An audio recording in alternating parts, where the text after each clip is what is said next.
Selamat pagi Bapak Ibu Saudara yang terkasih.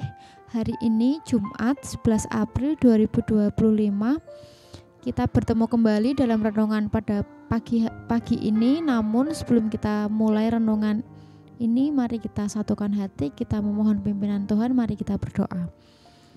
Allah Bapa yang baik, Bapa yang mengasihi kami, terima kasih Tuhan karena Tuhan sudah menjaga istirahat kami hingga kami dapat bangun pada pagi hari ini dengan tubuh yang sehat, tidak kekurangan suatu apapun. Bapa, siapkanlah hati dan pikiran kami untuk menerima sedikit dari firman-Mu ini, kiranya kami dapat melakukannya di kehidupan kami. Terima kasih Tuhan Yesus, kami berdoa dan kami mengucap syukur. Haleluya, amin.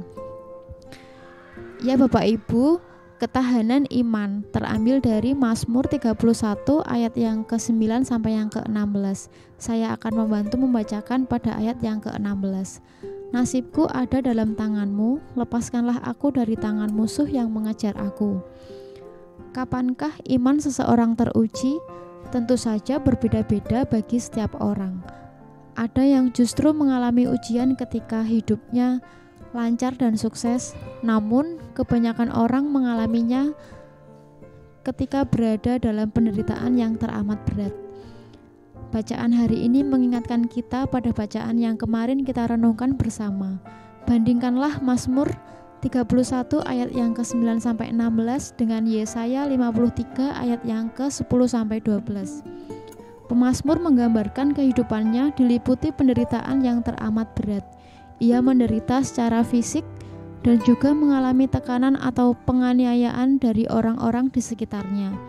Ia tidak memiliki apapun yang dapat diandalkan sebagai pelindung dan penolongnya.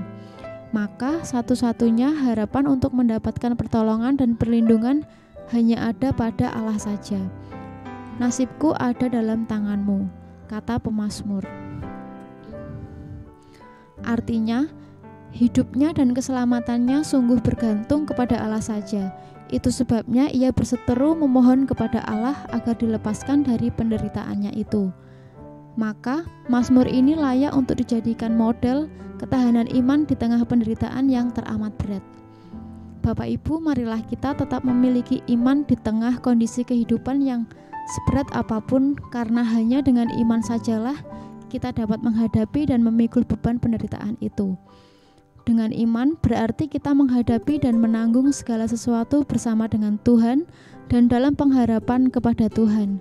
Dan iman menolong kita untuk meyakini bahwa Tuhan adalah kekuatan yang tak tergoyahkan. Mari kita berdoa.